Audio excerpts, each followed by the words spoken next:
دیا اور بچوں سے مختصر اور جامع سوال بھی کیے۔ بچوں نے جس انداز میں جواب دیا اور میرے محترم نے جس انداز میں انعامات دیے، سامنے کے پیچھے جن لوگوں کا ہاتھ ہے، جنہوں نے اس پر محنت کی ہے، میں ان کو خراج عقیدت پیش کرتا ہوں اور بالخاص اپنے برادر عزیز کے لیے دعا گو ہوں کہ پروردگار عالم انہیں اسی طرح امام زمانہ کی فوج تیار کرنے میں خدا ان کی مدد فرمائے۔ بچوں کو تربیت کرنا، بچوں کو ایک لائن پہ لانا بڑا مشکل کام ہے۔ کسی نے پوچھا تھا کہ دنیا کا سب سے مشکل ترین کام کون سا ہے؟ کسی انسان نے جواب دیا کہ پتھر یعنی پہاڑ میں سے پتھر کی کٹائی کر کے اس میں سے غار بنانا، اور غار بھی 5-10 کلومیٹر ہو تو زیادہ مشکل کام ہے۔ کسی نے کہا نہیں، یہ بھی اتنا مشکل کام نہیں ہے، اگر کوئی دریا بہہ رہا ہو اور اس کا رخ تبدیل کرنا ہو تو یہ اس سے بڑا کام ہے۔ مختلف لوگوں نے اپنے اپنے جواب دیے، لیکن ایک فقیہ نے، ایک مربی نے، ایک بہترین تربیت کرنے والے نے جواب دیا کہ دنیا کا سب سے مشکل ترین کام انسان بنانا ہے۔ واقعی ایسا ہی ہے۔ اگر ہم اپنے تعلیمی اداروں کو دیکھیں، اگر ہم اپنی دینی درسگاہوں کو دیکھیں، اگر ہم اپنے مکتب کے ان مفکرین کو دیکھیں جو ہمارا سلیبس تیار کرتے ہیں، جو ہمارے لیے پوری زندگی کا سلیبس تیار کرتے ہیں، یہ واقعی ایک مشکل ترین عمر ہے کہ جس کو میرے برادر نے بڑے آسان طریقے سے انشاءاللہ نبھا رہے ہیں۔ مزید دعا کرتے ہیں کہ پروردگار عالم ان کی توفیقات خیر میں اضافہ فرمائے۔ صلوات پڑھیں محمد و آل محمد۔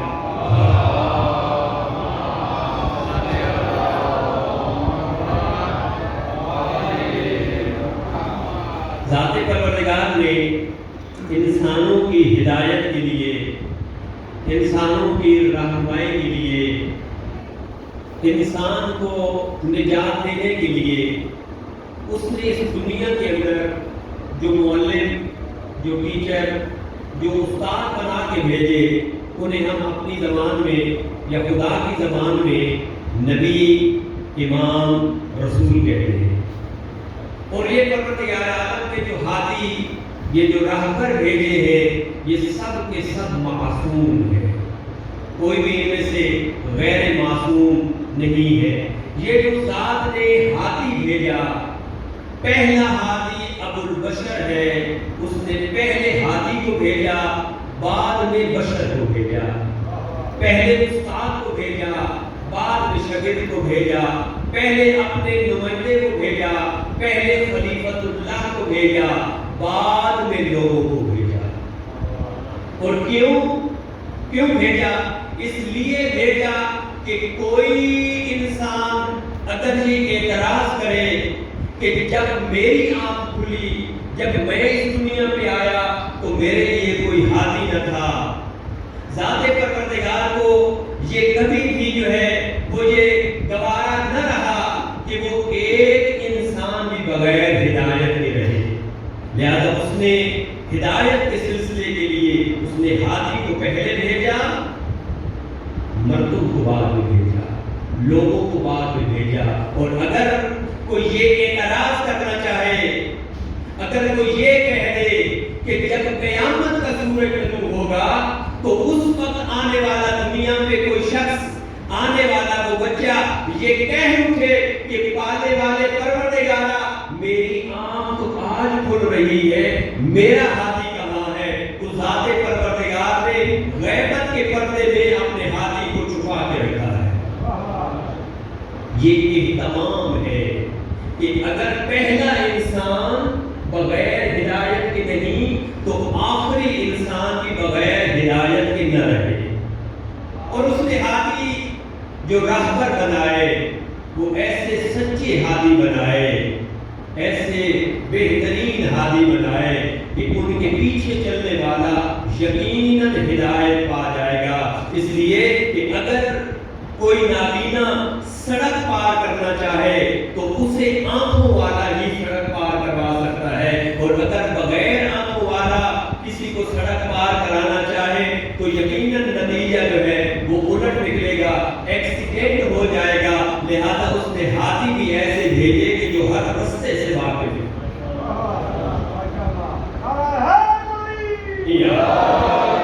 ہاتھی کی مثال بڑی ہی آسان باتیں تاکہ میرے عزیز بچوں کو بھی سمجھ آ جائے، یونیورسٹی اور کالج کے عزیز جو ہے وہ بھی استفادہ کر سکیں۔ فرمایا کہ یہ ہاتھی جو ہمارے جنہیں ہم تن پاک کہتے ہیں، کتنے تن پاک ہیں؟ کتنے؟ 5 تن پاک، 5 جسم جو پاک ہیں ان کی تعداد ہے 5۔ پھر اس کے بعد 12 امام، پھر اس کے بعد 14 معصوم۔ یہ سب کے سب ہاتھی یہ خود بھی نجات والے ہیں اور نجات دہندہ بھی ہیں، خود بھی پار لگیں گے اور جو بھی ان کے ساتھ مل گیا، جس نے بھی ان کا دامن تھام لیا، ان کو بھی یہ پار لگا دے گے۔ ہمیں کوئی اعتراض نہیں ہے اور نہ ہی ہم اس چیز کے قائل ہیں کہ ہم کسی کے اوپر اعتراض کریں۔ صحابہ کرام نجات والے ہیں، خود نجات پا جائیں گے، لیکن کسی کو نجات دینا بڑا مشکل کام ہے۔ ایک چھوٹی سی مثال دوں، میں پانی کے اندر، تالاب کے اندر، سمندر و دریا کے اندر میں تیرنا جانتا ہوں، تیراکی مجھے آتی ہے، شنا کرنا مجھے آتی ہے، میں جو تیرنے والا شخص ہوں، اگر کوئی ڈوب جائے تو کیا میں اس کو بچا بھی سکتا ہوں؟ کیا میں تیرنے والا، میں دریا کے کنارے لگ جاتا ہوں، میں سمندر کے کنارے لگ جاتا ہوں، میں تالاب کے کنارے لگ جاتا ہوں، لیکن اگر کوئی ڈوب رہا ہو تو کیا یہ بھی میرے پاس فن ہے؟ کیا میں نجات دہندہ بھی ہوں؟ کیا میرے پاس وہ فن اور وہ پریکٹس بھی ہے کہ اگر کوئی ڈوب رہا ہو تو میں اس سے بچا لوں؟ علماء فرماتے نہیں، جو تیرنا جانتا ہے ممکن ہے کہ ڈوبنے والے کو نہ بچا سکے۔ تو میں اکثر یہی کہتا ہوں کہ صحابہ قابل احترام ہیں، یہ خود بچ جائیں گے، یہ خود تیرنا جانتے ہیں، لیکن آل محمد وہ ہیں جو خود تیرنا بھی جانتے ہیں اور اگر کوئی ڈوب رہا ہو تو اس کو بچا کے کنارے پہ بھی لے کے آتے ہیں۔ صلوات علی محمد و آل محمد۔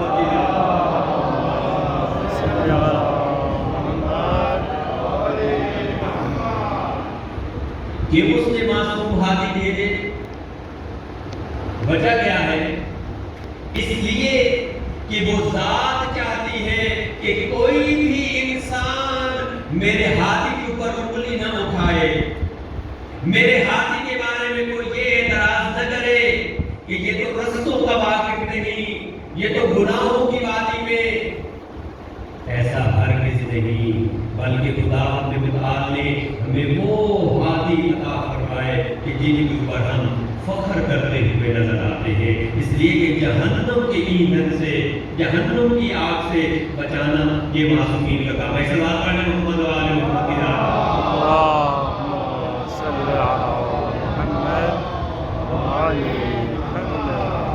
یہ تھا میرا مقدمہ جو آپ نے بہت ہی آسان طریقے سے آپ نے سنا۔ میں شکرگزار ہوں، آئے تھوڑا امام زمانہ کے بارے میں آج کیا غور و فکر کریں۔ 255 ہجری میں امام کی جو ولادت ہے، کتنے سال امام حسن عسکری اپنے والد کے زیر سایہ گزارے؟ علماء فرماتے ہیں 5، یعنی 255 ہجری سے لے کر 260 ہجری تک امام نے امام حسن عسکری کی گود میں پرورش پائی، اور پھر 230 کے بعد کتنے سال؟ 69 سال، یعنی 329 ہجری تک یہ امام کی غیبت صغریٰ ہے، ایک کم 70 سال، اور پھر اس کے بعد 329 سے امام کی غیبت کبریٰ شروع ہوتی ہے، اور آج 1443 ہجری چل رہا ہے۔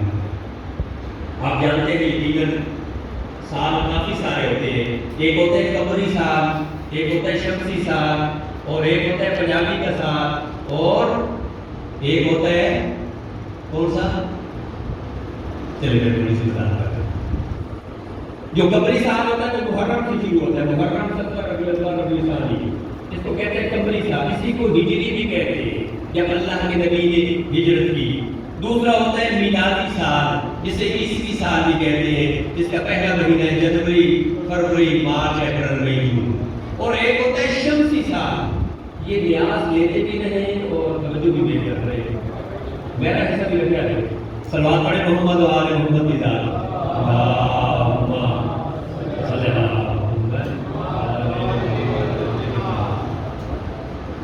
قمر کے ساتھ, چاند کے ساتھ جو مہینے جو سال چلتے ہیں کیا کہتے ہیں؟ قمری سال, ہجری سال. اور جو سورج کے ساتھ سال چلتا ہے اسے کہتے ہیں شمسی. اس کا پہلا مہینہ فروردین, اردیبہشت, خرداد, مرداد, تیر, یہ سارے مہینے جو ہیں یہ ایران کے اندر, افغانستان کے اندر, تاجکستان کے اندر, ازبکستان, یہ جو فارس کے ممالک ہیں یہ وہاں پہ چلتے ہیں. اور ایک ہوتے ہیں پنجابی, جو میرے بزرگ جانتے ہیں. ابھی آنے والا ہے ہاڑ کا مہینہ, اسو کرنے کے لیے ان کی ترتیب نہیں آتی, لیکن تھوڑے بہت آتے ضرور ہے. صلوات پڑھے محمد و آل محمد کی ذات.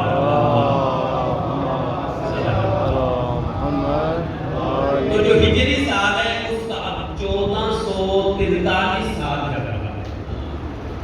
255 میں امام کی ولادت اور 1443 میں سے اگر مائنس کریں گے 255 کو تو کتنے مان جائیں گے؟ جن کا میتھ زیادہ بہتر ہے, کیلکولیٹر نہیں تھا نا جی 1188 سال. تو آج آپ کے اور میرے آقا و مولا کی جو عمر مبارک ہے وہ 1188 سال ہے. صلوات پڑھے محمد و آل صلی علی. اب یہاں پہ اور سوال بہت عام ہے, تھوڑی سی توجہ فرمائیں گے. اگر میں نے اپنے گھر میں کوئی پرندہ پال کے رکھا اور وہ کبوتر ہو, وہ مرغ ہو, کوئی بھی پرندہ میں نے پال کے رکھا ہوا ہے, ایک دن وہ پرندہ گم ہو جائے, میرا وہ کبوتر, میرا وہ مرغ گم ہو جائے. یا دوسری مثال, میری جیب کے اندر 2 4 5 لاکھ کا چیک ہے جس کے اوپر سین بھی ہو چکی ہے, اگر کسی کو مل جائے اسے ضمانت نہیں کرنی پڑے گی, فوراً وہ نکلوا سکتا ہے.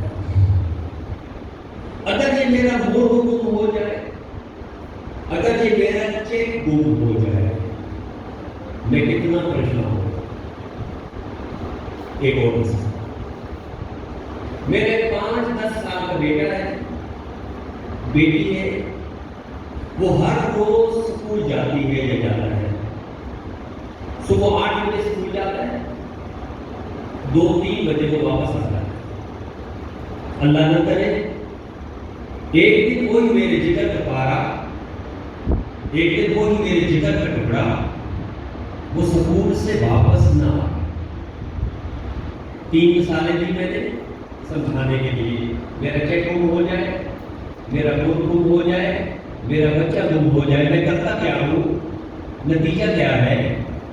میں اپنے محلے میں ڈھونڈنا شروع کرتا ہوں, پڑوسیوں کے گھر میں جاتا ہوں, میرا بیٹا آپ کے گھر میں نہیں بیٹھا, میرا مرغ آپ کے گھر میں نہیں آیا. اور جب میں تھک جاتا ہوں تو پھر میں مسجد میں اعلان کر رہا ہوں.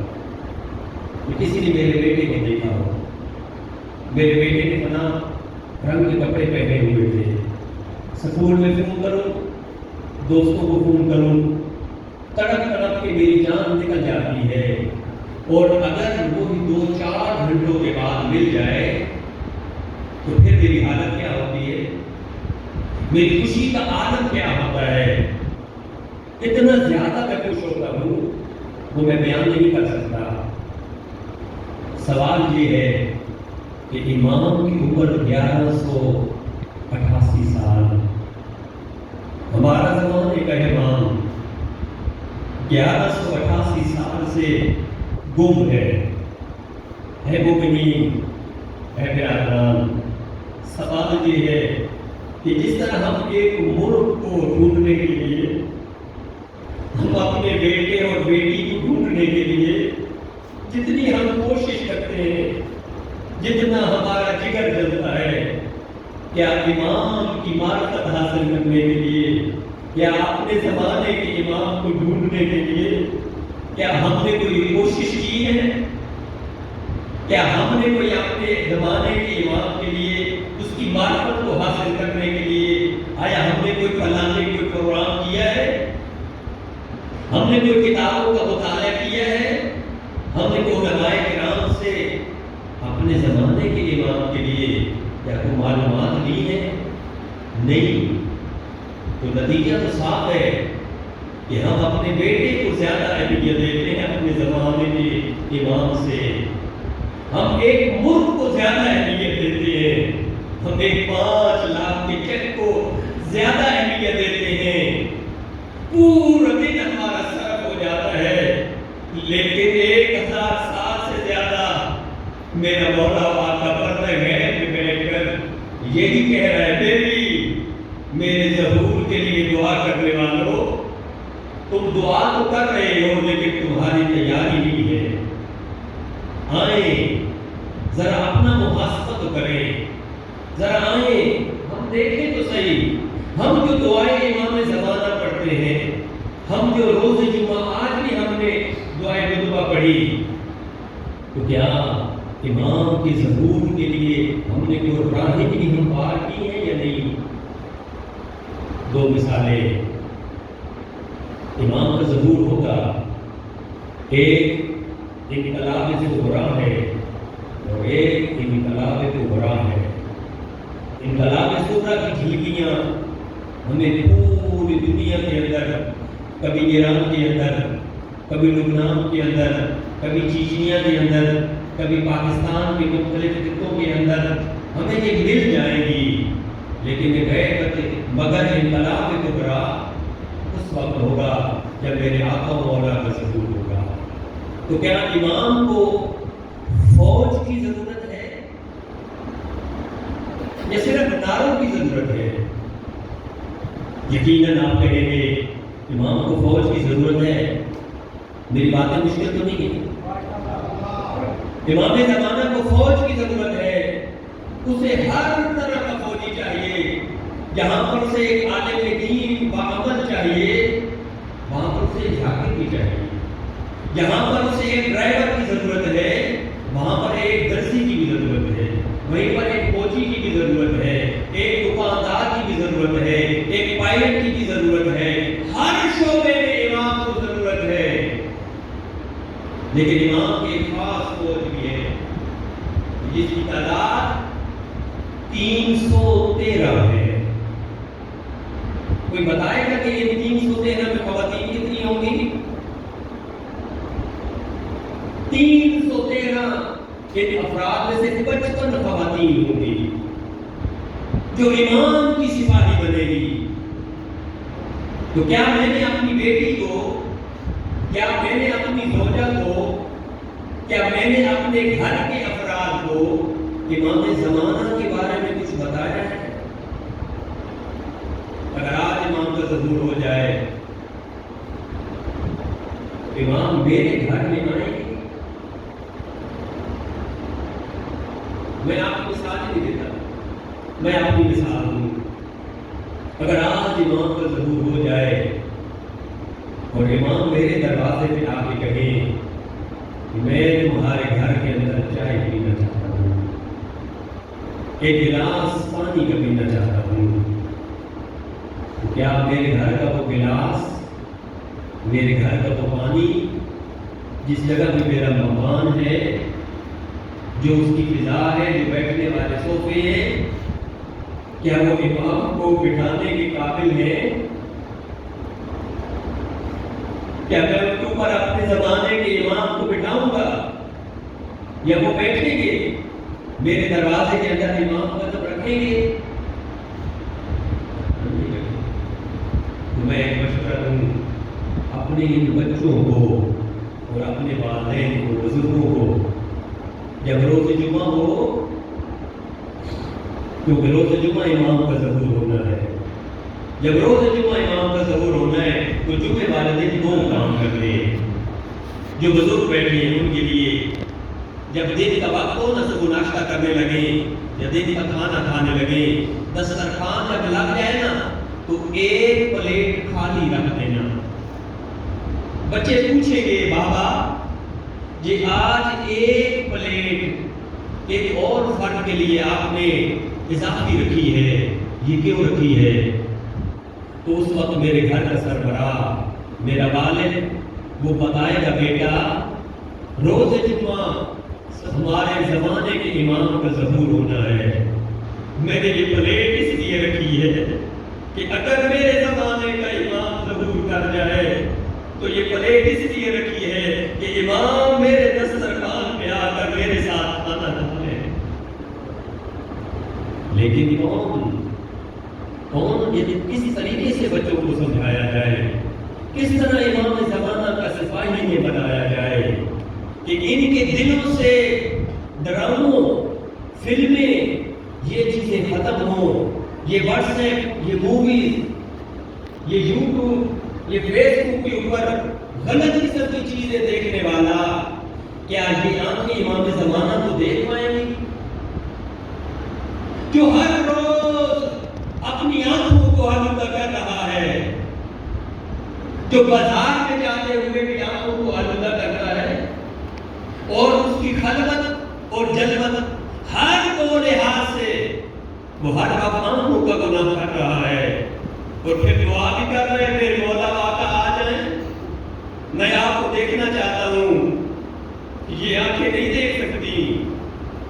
اگر دعا کر رہا ہے اپنے زمانے کے امام کو دیکھنے کے لیے تو پھر گناہوں کو چھوڑنا ہوگا، پھر توبہ نصوحہ کرنی ہوگی۔ جب توبہ نصوحہ کریں گے پھر آپ امام کی زیارت کر سکتے ہیں۔ تو اپنے بچوں کے لیے مشورہ دیا کہ روز جمعہ ایک پلیٹ رکھنی ہے دسترخوان پر، اپنے ڈائننگ، اپنے اس کھانے والی جگہ پر ایک آدمی کے لیے کھانے کا اضافی اہتمام کرنا ہے۔ اور میری آواز یقیناً بچیوں تک جا رہی ہوگی، اور میری مائیں اپنی بچیوں کو سمجھائیں اور انہیں کہیں روز جمعہ صفائی تم نے کرنی ہے۔ جب صبح کا وقت ہو وہ صفائی کرے، جھاڑو اس کے ہاتھ میں ہو۔ تربیت کا پہلو یہی ہے، جب وہ بچی صفائی کرے گی روز جمعہ اپنی ماں سے پوچھے گی اماں ہر روز آپ صفائی کر رہی ہو، آج روز جمعہ میں کیوں صفائی کر رہی ہوں؟ ماں بتاتے ہوئے نظر آئے گی بیٹا ہمارے آقا مولا نے روز جمعہ ظہور کرنا ہے اور وہ کسی گندے گھر میں، ناپاک گھر میں نہیں جائیں گے، بلکہ جو پاک و پاکیزہ گھر ہوگا اس کے اندر تشریف لے کے جائیں گے۔ لہذا آج کا جھاڑو تیرے ذمہ ہے، پوری زندگی یہ بچی امام کے انتظار میں گزار دے گی۔ ایک سوال کروں، ہم جو ہر روز امام کے ظہور کے لیے دعا کرتے ہیں اور امام کا ظہور بھی نہیں ہو رہا اور ہم مر جائیں گے، ہمارے والدین بھی چلے گئے، ہم بھی چلے جائیں گے، پتہ نہیں وہ کون سی نسلیں ہوں گی جو امام کے نورانی چہرے کا دیدار کریں گی؟ کیا میں اور آپ امام زمان کے اس ظہور کے وقت، اس انقلاب کے وقت، اس قیام کے وقت امام کے ساتھی، امام کے سپاہی بن سکتے ہیں یا نہیں بن سکتے؟ یقیناً بن سکتے ہیں۔ ایک عمل چھوٹا سا عمل کرنے سے آپ جب امام ظہور فرمائیں گے امام کے سپاہی بن سکتے ہیں۔ کیا عمل ہے جی؟ امام صادق علیہ السلام کا فرمان ہے، صلوات محمد صلی علی محمد۔ اگر کوئی انسان 40 روز، صرف 40 دن، اس 40 کی فکر میں بہت زیادہ حکمتیں پوشیدہ ہیں۔ 40 دن اگر صبح کی نماز کے بعد کوئی بندہ دعائے عہد پڑھے تو وہ امام زمانہ کا سپاہی بنے گا۔ اگر وہ مر بھی جائے تب بھی اسے اٹھایا جائے گا، اٹھو امام کا ظہور ہو گیا ہے، جاؤ امام کی نصرت کرو، امام کے سپاہیوں میں شامل ہو جاؤ۔ اور یہ جو اعلان کعبہ کی چھت کے اوپر امام کا ہوگا، کوئی سپیکر نہیں لگا ہوگا کہ امام کا اعلان سپیکر پہ ہوگا، بلکہ امام کا اعلان جب ہوگا تو یہی ہوا اس کے دوش پر ہر مومن جو امام کا سپاہی بننا چاہے گا اس کے کانوں میں آواز آئے گی کہ اٹھ، حجت اللہ کا ظہور ہو گیا ہے، زمانے کا امام تجھے مکہ میں یاد کر رہا ہے۔ جب جھنڈی کے ساتھ مومنین کے کانوں میں یہ آواز آئے گی بقیت اللہ کی، تو اس وقت ایک سیکنڈ میں اپنے آپ کو مکہ میں بنائے گی، زمین کی تنابوں کو کھینچ کر جو مومنین کو بھی وہاں پہ پہنچا سکے اسی کو حجت اللہ کہا جاتا ہے۔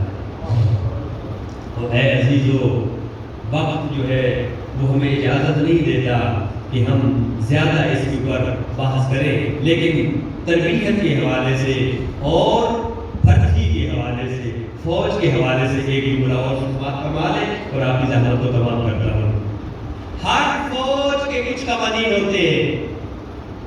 اگر ہم نے ایئر فورس میں کسی بھی فوج میں بھرتی ہونا ہے، کہتے تھے 5 فٹ اتنا قد ہونا چاہیے، چھاتی اتنی ہونی چاہیے، آپ کی تعلیم اتنی ہونی چاہیے۔ میرا سوال ہے، ہم جو بار بار یہی کہتے ہیں میں اپنے زمانے کے امام کا سپاہی بننا چاہتا ہوں، کیا امام کا سپاہی بننے کے لیے بھی کچھ شرائط ہیں؟ اس بھرتی کے لیے بھی کیا کچھ امام زمانہ نے بھی شرطیں رکھی ہیں، یا ایسے ہی بس ٹھیک ہے کہ پورے کا پورا ریوڑ، پورے کے پورے لوگ امام کی فوج میں داخل ہو جائیں گے؟ نہیں، اس نے عدل قائم کرنا ہے۔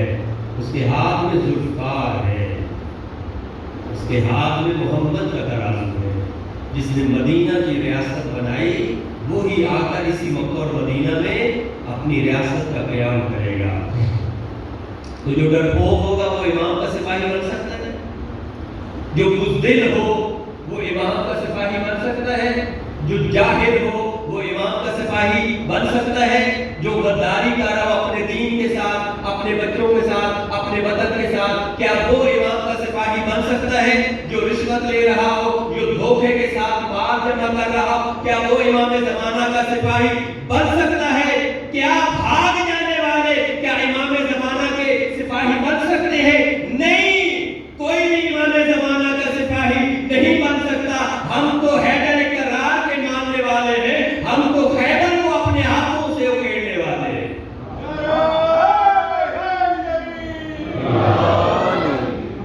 تو جب ہم حیدر کرار کے ماننے والے ہیں، غیر فرار کے ماننے والے نہیں ہیں، انا مدینۃ العلم وعلی بابھا کے ماننے والے ہیں، تو پھر ہم جہالت سے کیوں محبت کرتے ہیں؟ ہمیں تو علم دوست ہونا چاہیے۔ ہمیں تو امام زمانہ کی معرفت کے بارے میں ہمارے پاس اگر 10 منٹ ہمیں گفتگو کا موقع دیا جائے تو ہم امام کی زندگی کے اوپر بولتے ہوئے نظر آئے۔ کیا ذمہ داریاں تھی ان افراد کی جو گزر گئے؟ ہماری کیا ذمہ داری ہے؟ کیا یہ سوال نہیں بنتا؟ علامہ ہلی نے، مقدس اردبیلی نے، علامہ شہید ثانی نے وقت گزارا، امام سے ملاقات بھی کی۔ کیا ہم سے بھی امام ملاقات کر سکتے ہیں؟ کیا ہماری کوئی ذمہ داری ہے؟ امر بالمعروف اور نہی عن المنکر، والدین کتنے بچوں؟ 10 ہیں۔ جیسے نماز واجب ایسے امر بالمعروف واجب، جیسے روزہ واجب ایسے نہی عن المنکر واجب۔ تو کیا یہ صرف خطیب جو منبر پہ آتے ہیں یا محراب پہ آتے ہیں کیا ان کے اوپر امر واجب ہے؟ نیکی کا حکم دینا، برائی سے روکنا، یا ایسے آپ کے اوپر بھی واجب ہے؟ ہر ایک کے اوپر واجب ہے۔ کوئی بھی اپنی ذمہ داری سے فرار نہ کرے۔ اگر کوئی کہے کہ میری ذمہ داری نہیں ہے، نہیں، اگر کشتی چل اور ساحل سمندر کی طرف بڑھ رہی ہو اور کوئی ایک فرد اپنی سیٹ اپنی جگہ پر سوراخ کرنا شروع کر دے، ہر آدمی اس کا ہاتھ روکے گا، فقط جو ملاح ہے وہ نہیں روکے گا۔ ملاح تو پہلے کیجیے گا، وہ کہے گا میری تو کشتی خراب ہو رہی ہے، میرا تو ذریعہ معاش خراب ہو رہا ہے، میری کشتی خراب ہو جائے گی، اس سے میں اپنے بچوں کا پیٹ پالتا ہوں۔ لیکن اگر وہ خاموش رہے تو ساتھ بیٹھنے والا شخص یہی کہے گا مجھے کیا؟ نہیں، ہر آدمی کو یہاں پر علم ہے کہ یہ سمندر ہے، یہ طغیانی والی جگہ ہے، اگر پانی کشتی کے اندر آ گیا تو میں ڈوب جاؤں گا، میں نہیں ڈوبوں گا، پورے کا پورا یہ کاروان ڈوب جائے گا، سارے کا سارا سامان بہہ جائے گا۔ تو وہاں پر ہماری عقل یہ کام کرتی ہے کہ ہم اس کا ہاتھ پکڑ لیتے ہیں، اسے مارنے پیٹنے کے لیے تیار ہو جاتے ہیں۔ اور یہ جو دنیا کا سمندر ہے، اس میں جو مرضی کوئی گناہ کرتا رہے، ٹی وی کے اوپر دیکھیں، یوٹیوب کے اوپر دیکھیں، اپنے معاشرے کی گلی کوچوں کے اندر دیکھیں، بلکہ اپنے گھروں میں دیکھیں، بے حیائی ہمارے گھروں تک آ چکی ہے۔ لیکن حسین کے ماننے والے، یزیدیت کا نعرہ لگانے والے، امام زمانہ کا سپاہی بننے والے، امام زمانہ کا کے ظہور کی دعا کرنے والے، وہ اس ظلم کے خلاف کتنا احتجاج کر رہے ہیں۔ پتہ یہ بھی چلتا ہے کہ ہم در حقیقت امام کی معرفت نہیں رکھتے۔ اگر امام کی معرفت رکھتے ہوتے تو یقیناً اپنے آپ کو تیار کرتے۔ امام زمانہ کی ولادت بالکل ایسی ہے جیسے جناب موسیٰ کی۔ وقت اجازت نہیں دے رہا، جناب موسیٰ کو فرعون کیا چاہتا تھا؟ مروا دے۔ اسے پتہ چل چکا تھا میری حکومت کو ختم کرنے والا ایک آ رہا ہے۔ اس نے ماؤں کے پیٹ سے بچوں کو نکال کے مارا، لاکھوں کی تعداد میں بچوں کو ذبح کر دیا، لیکن اس ذات کی منشا اور تھی، اس نے کسی کے گھر میں موسیٰ کو تربیت دی، وہیں پر پروان چڑھایا، اور پھر یہی موسیٰ فرعون کی داڑھی میں ہاتھ ڈالتا ہے اور پھر اسی فرعون کو نیل کے دریا میں غرق ہونا پڑتا ہے۔ یہ جو سفیانی ہے، یہ جو یزیدی ہے، یہ بھی جان چکے تھے کہ 12واں امام، 12ویں رسول کے بیٹے نے آنا ہے کہ جو عدل و انصاف کا پرچار کرے گا، لہذا اس نے امام حسن کو فوجوں کے درمیان میں رکھا۔ عسکری فوج، عسکری یعنی کوئی فوج، چھاونیوں کے درمیان میں رکھا، اور امام کو اجازت نہیں تھی اپنے گھر والوں سے بھی ملاقات کر سکے۔ لیکن جب وہ ذات چاہتی ہے تو اپنے نمائندے کو اس دنیا پر لے کے آتی ہے، اور امام کا اس دنیا میں آنے سے عدل و انصاف کا ایک پہلا قدم ہے۔ جب امام کی ولادت ہوتی ہے جس رات، یہی فرماتے ہیں کہ آب زمزم زیادہ ہو جاتا ہے۔ آج بھی اگر کوئی وہاں پر دیکھنا چاہے تو امام زمان کی ولادت کی رات آب زمزم زیادہ ہو جاتا ہے۔ کافی ساری چیزیں جو ہے وہ لکھ کے لایا تھا کہ آپ مومنین سے بات کروں گا، لیکن چونکہ میں نے دعائے میل پڑھنی ہے جا کر کے مقام پر، اس وجہ سے یہیں پر اختتام کرتے ہیں، اس امید کے ساتھ کہ اگلا سال یہی 15 شعبان کی رات جب آئے گی تو جہاں پر ہم سحری کے وقت اپنے مولا و آقا کو ایک نامہ لکھیں گے، ایک خط لکھیں گے، ایک لیٹر لکھیں گے جس کو عریضہ کہتے ہیں، تو وہاں پر لکھیں گے اے مولا و آقا مجھے اپنی معرفت عطا فرما، اور اگلے سال تک اپنے گھروں میں امام زمانہ کے سپاہیوں کو تیار کریں۔ یہ فوج، انہوں نے مسجد کو سنبھالنا ہے، انہوں نے مدرسوں کو سنبھالنا ہے، کل یہی قوم و ملت کے معمار ہے، انہوں نے حکومت بھی سنبھالنی ہے، تو حکومت وہی سنبھال سکتا ہے جس کے بعد دین کا بھی علم ہو، دنیا کا بھی علم ہو۔ صلوات پڑھیں محمد و آل محمد کی جانب۔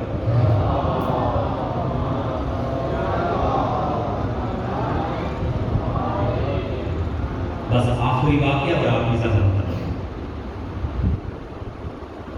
اللہ اکبر۔ تہران شہر کا ایک واقعہ ہے۔ عالم رویا یعنی جاگنا اور نیند کی درمیانی کیفیت کی حالت میں ایک عالم دین ہے، ایک صلوات پڑھیں محمد و آل محمد۔ اللهم صل على محمد وعلى محمد۔ نام میں لکھنا بھول گیا، مجھے یاد نہیں ہے۔ بہرحال ایک عالم دین سید ہے، وہ فرماتے ہیں کہ مجھے ایک نوجوان نے یہ واقعہ سنایا کہ میں اپنے گھر میں سویا ہوا تھا۔ توجہ سے سماعت فرمائیے، میں 2 منٹ میں ختم کر رہا ہوں۔ میں گھر میں سویا ہوا تھا، ایسی حالت تھی کہ جیسے میں جاگ رہا ہوں، یا میرے گھر کے دروازے کے اوپر بیل ہوئی، دستک ہوئی، گھنٹی ہوئی۔ میں جب دروازے پہ جا کر کھڑا ہوا تو میں نے دیکھا کہ ایک نورانی شکل والا سید ہے کہ جس کا چودھری کے چاند کی طرح چہرہ دمک رہا ہے۔ صلی اللہ محمد علیہ وسلم۔ میں نے سلام کیا، سلام کا مجھے جواب ملا۔ میں نے پوچھا آپ کو کس سے کام ہے؟ انہوں نے میرا نام لیا کہ کیا یہ فلانی کا گھر ہے؟ بتایا ہاں یہ میرا بھی گھر ہے۔ تو سید نوجوان کی آواز آتی ہے کہ کیا مجھے اجازت ہے میں اندر آ جاؤں؟ یہ نوجوان کہتا ہے آپ کا تعارف کیا ہے، آپ کا نام کیا ہے؟ اس سید نوجوان کی آواز آتی ہے مجھے مہدی کہتے ہیں، مجھے زمانے کا امام مہدی کہتے ہیں۔ جب میں نے یہ سنا کہ میرے زمانے کا امام میرے دروازے پہ آ کے کھڑا ہے، میرا جسم لرزنے لگ گیا، میرا جسم کانپنے لگ گیا۔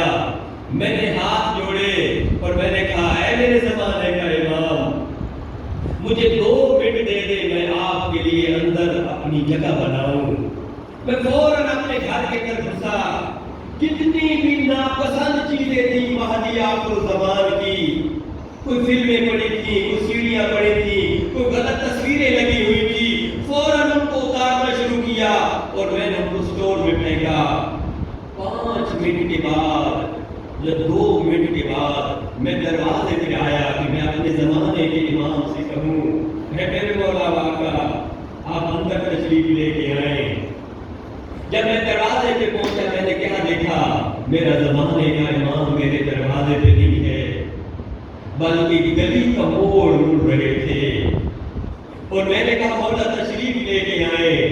امام نے ایک جملہ فرمایا، کہا کہ میں نے پتہ نہیں کتنے دروازوں کو کھٹکھٹایا ہے، ہر ایک نے مجھے یہی جواب دیا ہے 1 منٹ کی اجازت دے دے۔ 5 منٹ کے بعد ہم آپ کو اندر بلاتے ہیں، مجھے کسی نے اپنے گھر میں اندر آنے کی اجازت نہیں دی۔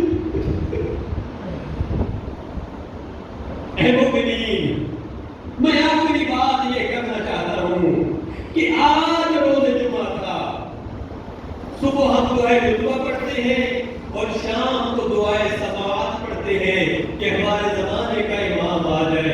اگر آج امام آ جائے، کیا ہم تیار ہیں امام کی نصرت کرنے کے لیے؟ اپنے زمانے کے امام کو گھر میں بلانے کے لیے تیار ہیں؟ آئیں اپنا محاسبہ کریں، آئیں اپنا امتحان کریں، آئیں اپنے آپ کو تیار کریں، آئیں اپنے آپ کو آمادہ کریں، ایسے آمادہ کریں کہ جیسے کربلا کے میدان میں مائیں اپنے بیٹوں کو کربلا کے میدان میں بھیج رہی تھی اور یہی کہتی ہوئی نظر آتی تھی اے قاسم بیٹا زندہ واپس نہ آنا، تیری ماں اس وقت تیرے اوپر راضی ہوگی جب حسن کا خون جب تو خون میں نہلا کے آئے گا۔ ہماری مائیں بھی ہمیں تیار کریں، ہماری بہنیں بھی ہمیں تیار کریں، ہماری زوجہ بھی ہمیں تیار کریں۔ ایک جملہ یہیں پر مصیبت کا عرض کرتا چلوں، یہ پشاور کے اندر جو دھماکہ ہوا، میں ان تمام شہداء کو سلام کرتا ہوں، اپنے عالم دین ارشاد خلیلی کو بھی سلام کرتا ہوں۔ ان شہداء کے وارثین میں سے ایک بہن ہے، یہی بتاتے ہیں جس کے 5 بھائی شہید ہو گئے۔ کتنے بھائی؟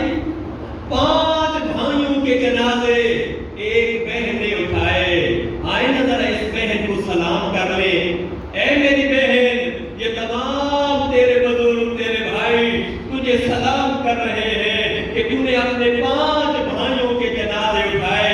تیرے بھائیوں کو غسل بھی مل گیا، تیرے بھائیوں کو جنازہ بھی اٹھ گیا، تیرے بھائیوں کو دفن بھی کیا گیا، لیکن ہائے قربان جناب زینب کبریٰ پر، اور جس کے 18 بھائی شہید ہو گئے، اور کڑیاں پہن کر جب کربلا جا رہی تھی، یہی روتے ہوئے کہہ رہی تھی حسین بھیا تیری بہن کی مجبوری ہے ورنہ تجھے دفن کر کے جاتی۔